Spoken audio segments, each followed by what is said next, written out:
Everyone. I am Edward, as people call me in the Saxon Empire, formerly King Edward IV for all their lives. Today, I'm going to make a video on the kings of the Saxon Empire, from Adolf I to Eric II of the Saxon Empire.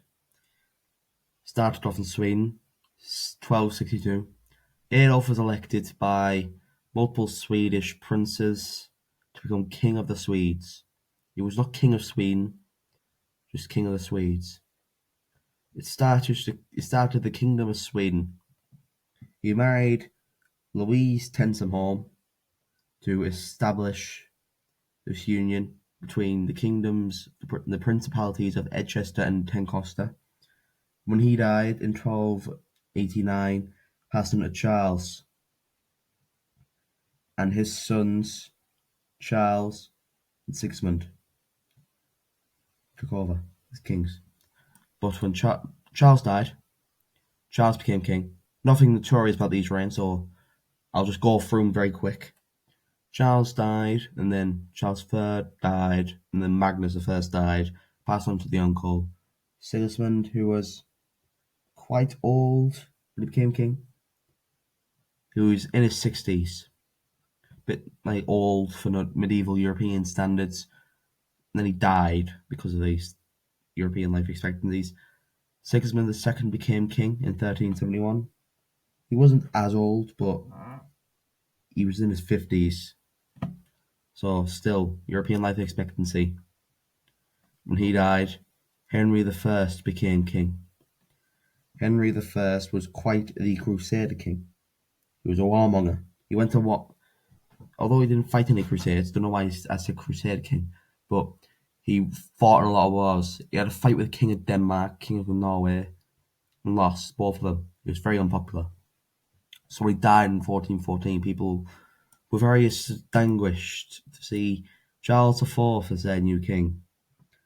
When Charles died, Ivan took over. He lived short. He was only in his 40s. Just before his 40s, actually. No, he was before his 50s. Ivan died, and then passed on to Ivan II, and then Ivan III. In 1492, when he was just 40 years old, Charles V came along, killed Ivan in a battle, and married Maria Sophia, the daughter of Ivan II and sister to Ivan III. So I'll just go through the last line here. So when Sigismund had 3 kids, Henry, Charles, and Edward. Edward's daughter, Dorothea, married Ivan Lati. They had a son, Edmund Lati, which started the House of Lati with Charles V. When Charles married Maria Sophia, he had Anne the First. He divorced her, didn't really like her, then remarried. He had 3 children after that. Charles, Henry, and Pauline. Pauline's first because of a more room that way. When Charles died, passed on to Anne. Anne died, passed on to Charles. Anne was possibly infertile. Charles did marry, but if you hear dog noises, that's the dog. He married Veronica Habsburg of Aragon. Veronica of Aragon. When Charles died, she remarried Henry II. He had a daughter, Anastasia Lati. But however, Anastasia was not what he wanted. He wanted a son. So he remarried the Victoria Lati, killed her in anger, and then remarried Veronica. Well, never remarried. Married someone called Veronica. They had a son, Charles, and with Henry's succession laws put in place for Sweden up till the start of the Saxon Empire, Charles became king first, and then it passed on to Anastasia, and it passed on to Anne. Anne reigned for 41 years and didn't really like her father, so she vowed to end the dynasty by not having children.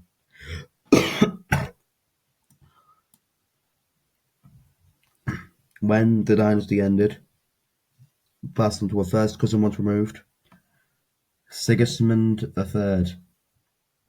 who reigned for a good amount of time. He was in his late 70s when he died, which was shocking for early modern life expectancy. After that, Magnus II, and then when Magnus died, Sigismund. When Sigismund died, before his brother's death, the throne from Magnus went on to Magnus III. Magnus died just a year later with no children, so passed on to Adolf II. Adolf II already had a son, Karl, and in the 1690s, Karl and Helena both died in a crash accident with a horse.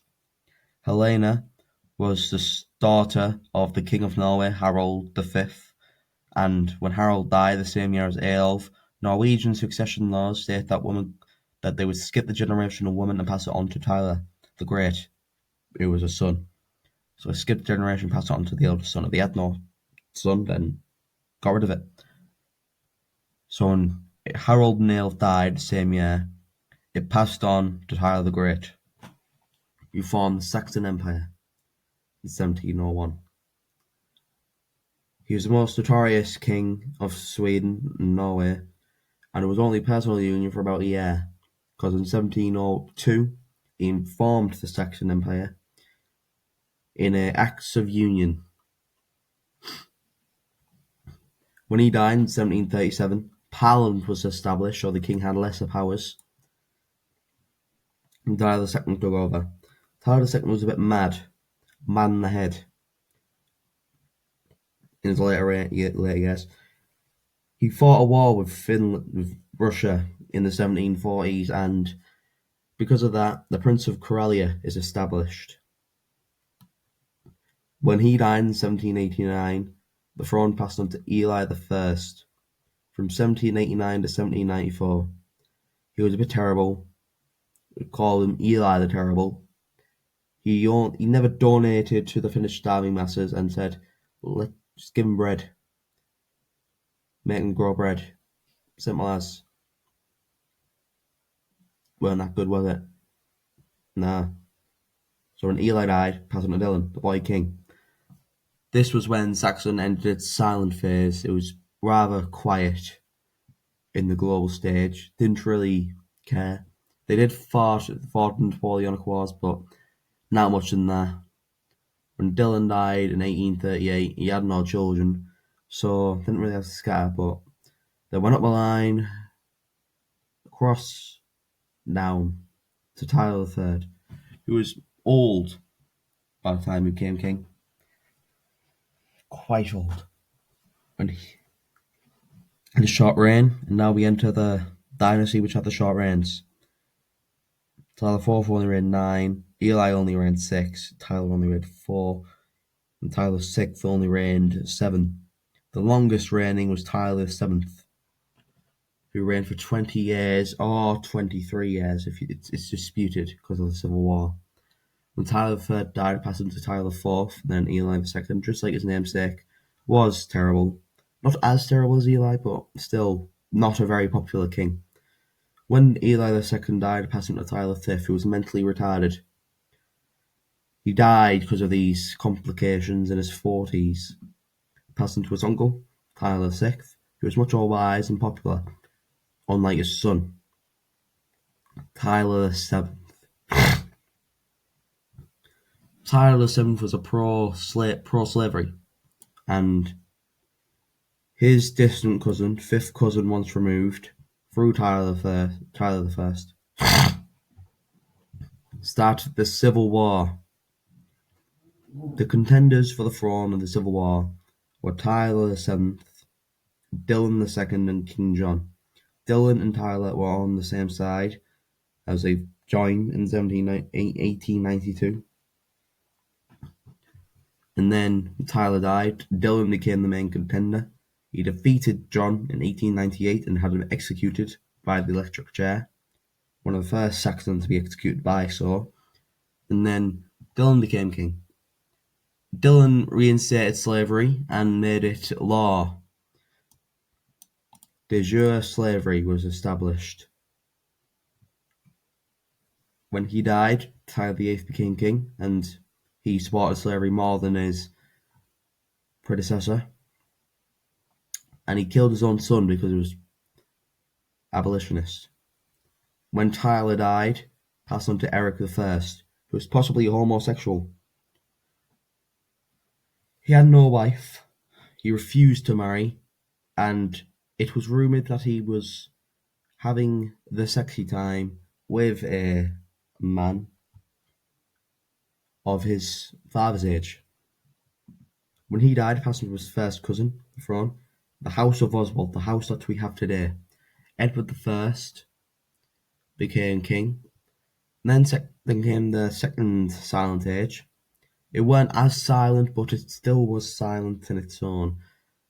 When these two kings died, respectively in 1960 and 1971, passed on to Ethelred I, who at Saxon exited the silent era, and he's the main king that we know and love, sort of. He was a bit mixed on slavery. He didn't do anything to stop slavery, but he didn't do anything to make slavery bigger than it is. When he died, he had two sons, Ethelred and Edward. Edward was Frederick back then, and Edward IV was Albert back then. Ethelred, he was pro-slavery, and Frederick was abolitionist. When Ethelred died, assassinated in 1997, his son, Ethelred Prince of Karelia, died 3 years prior due to influenza. So then the throne passed on to Edward III, who he chose as a regal name in honour of his uncle. And then when Edward III died, it passed on to Edward IV. Edward III abolished slavery successfully, but had some resistance, and this resistance led to his assassination by the CCC. This assassination led Edward IV to reign 63 years, from 2003 to 2066. Edward IV has many grandchildren who reign over European kingdoms today, notably Russia, Hungary, Spain, and next, his great-grandchild will become the King of Italy. When Edward died, it passed on to Eric II, who is the king we have today. Not much is about Eric II's reign, but he was very popular during his Prince of Karelia times. Same with Albert, but Gustav, still a child, we won't know.